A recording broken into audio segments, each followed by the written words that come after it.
It lasted for about a month, during which time I cried to my husband because I thought, oh my gosh, my butthole's never gonna be the same, but it is normal again, I think.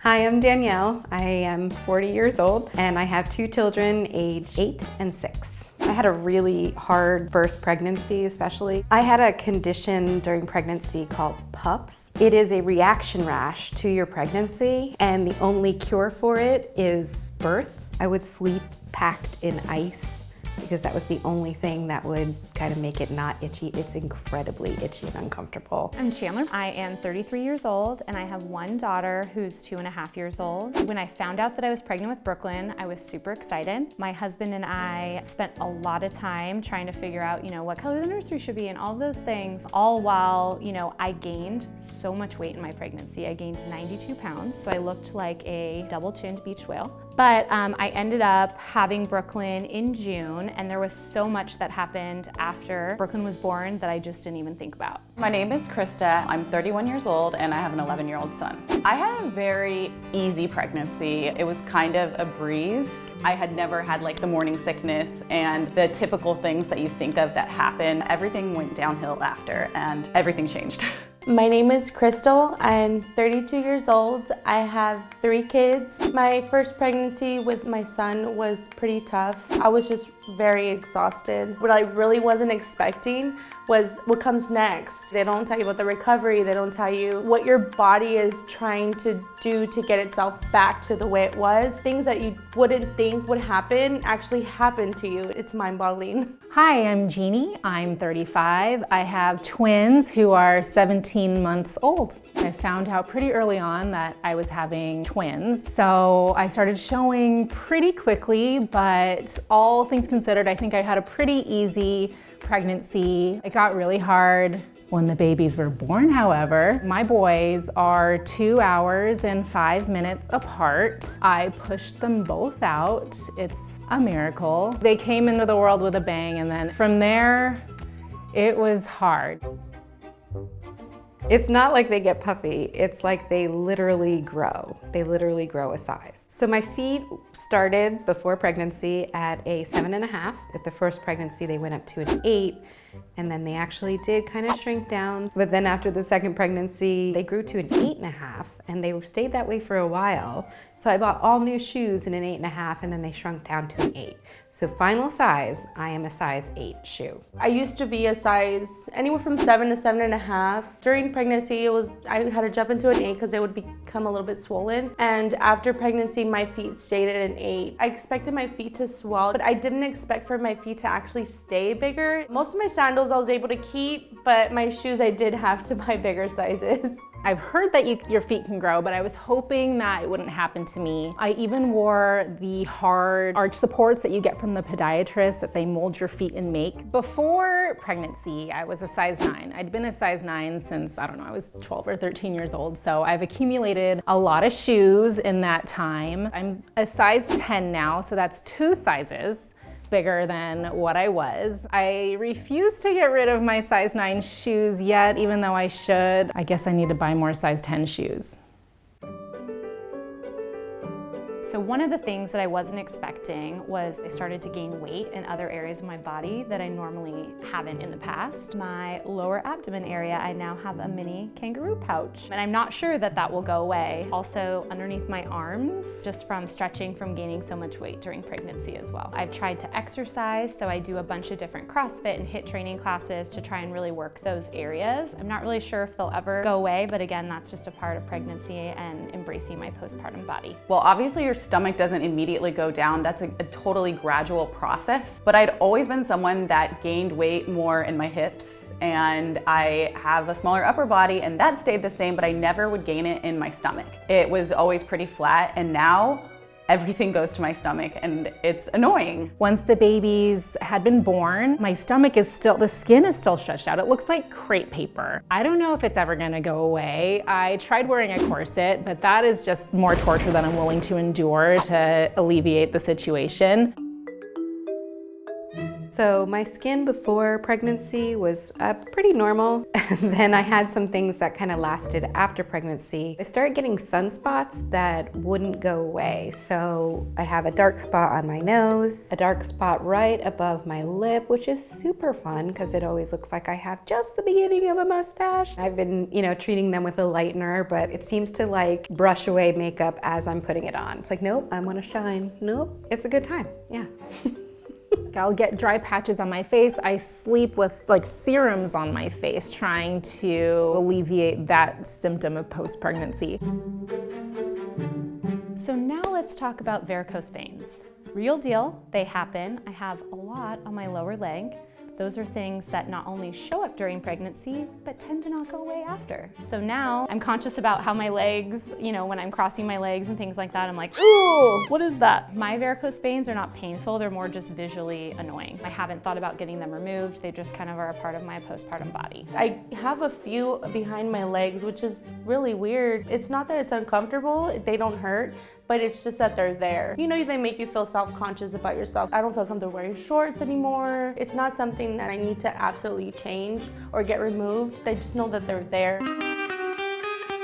Hair is another thing that changes. A lot of hair falls out and you'll get, hair growth coming back in. So I would get frizzies like along my scalp line. And then when I would put my hair up, I would have bald spots. I think it took like a full year for my hair to come back. Oh, my hair loss.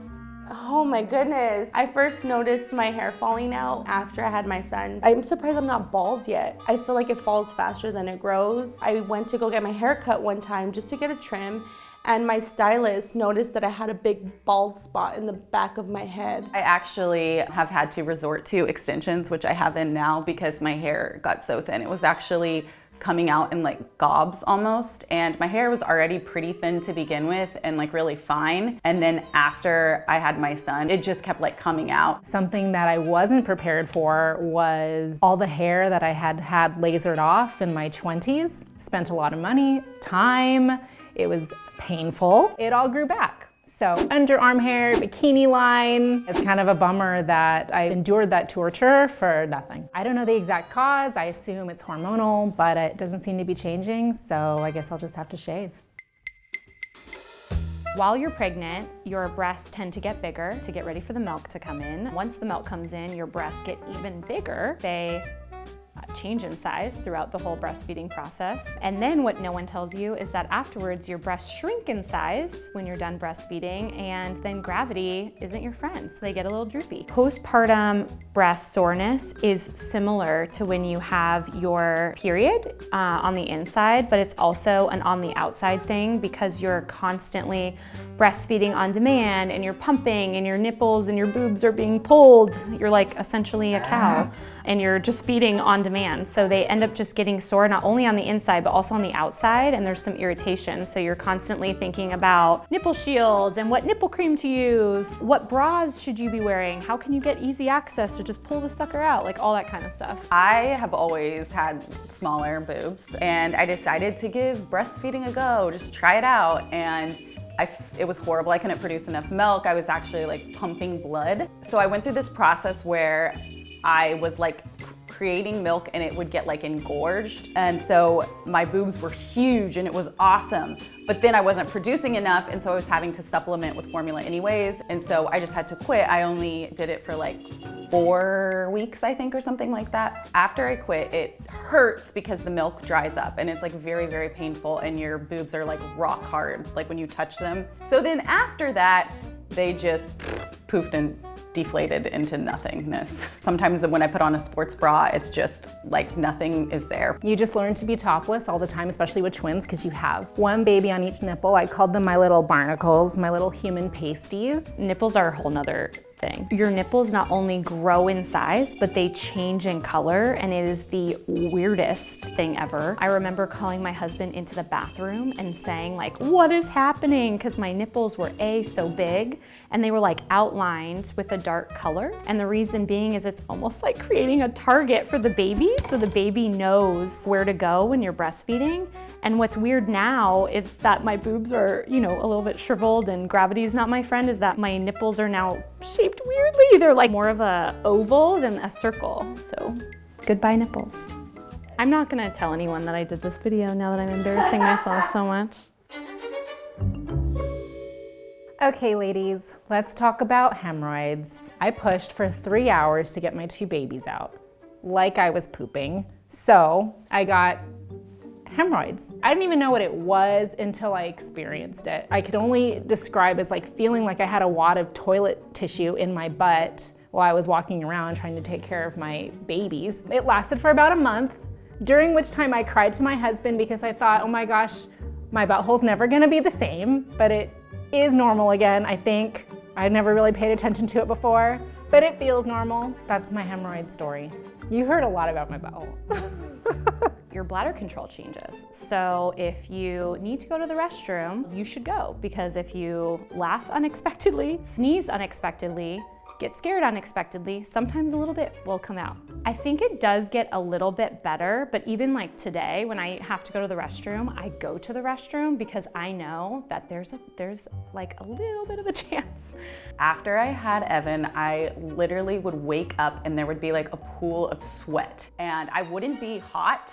It would be a perfect temperature. Sometimes I would even be cold and it would be like that cold, sweaty feeling. It was so gross. I was having to like wash my sheets every single night. We put a fan on me and it took forever for it to balance out. For me, the biggest thing that's changed is my mentally. If something happens to me, who am I gonna leave my kids with? I have to talk myself into going places because I'm just nervous. Like, what if I get into an accident on the way over there? And then I'm there and my kids are like, don't leave me. It gets to me because I need to like make sure everything's okay for me to be able to be here for them. Physically, like, okay, we can get better, we can lose the weight, we can find something to do with your hair. But mentally, I feel like that just doesn't go away.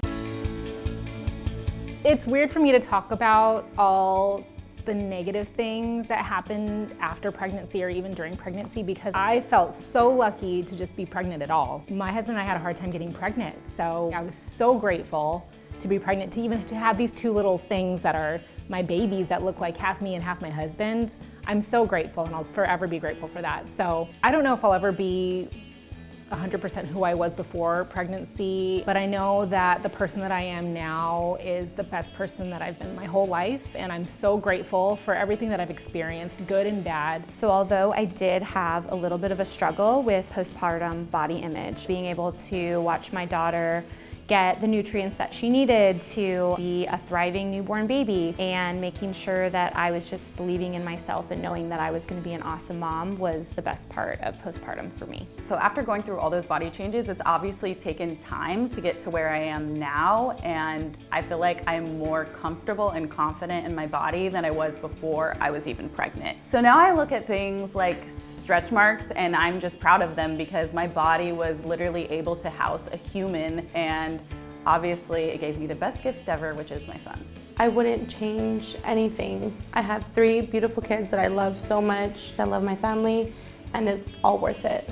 I think kind of the coolest part is watching them grow. They look up to me as their mom, and you know, people tell them all the time like, oh, you look just like your mom, or you're so pretty, you're so cute, you look just like mom. So I have to be good with myself and my skin and feel comfortable in my own body because they're learning from me. Whatever marks they left on my body, they were all worth it because I have them.